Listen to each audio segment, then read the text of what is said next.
तर काय म्हणतो? आणि बाबा फ्री फायर खेळलो. काय ते फ्री फायर आपलं युद्ध करतात? जगात खरोखरच युद्ध चालू आहे. बाबा युद्ध फ्री फायर सारखं असतं का? बाबा युद्धात टार्गेट का असतं? बाबा सोल्जरला गोळी लागल्यावर किती पॉईंट कमी होतात? बाबा दुश्मनाच्या सोल्जरला मारल्यावर किती पॉईंट मिळतात? बाबा युद्धात जायला किती तिकीट असते? बाबा युद्धात किती टीम खेळतात? बाबा आणि युद्ध क्रिकेट सारखं असतं का? बाबा युद्धामध्ये मारलेले शत्रू धावा म्हणून नसतात का?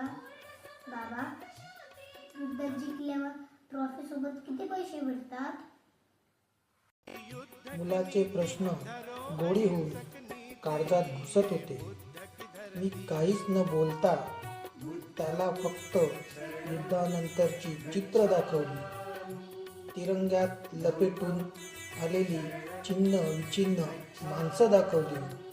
आक्रोश करणारी आई, बायको, बाप, भाऊ आणि बहीण दाखवली. बापाचं छत्र हरवलेली लेकरं दाखवली. नव्या नवरीची मेलेली स्वप्न दाखवली.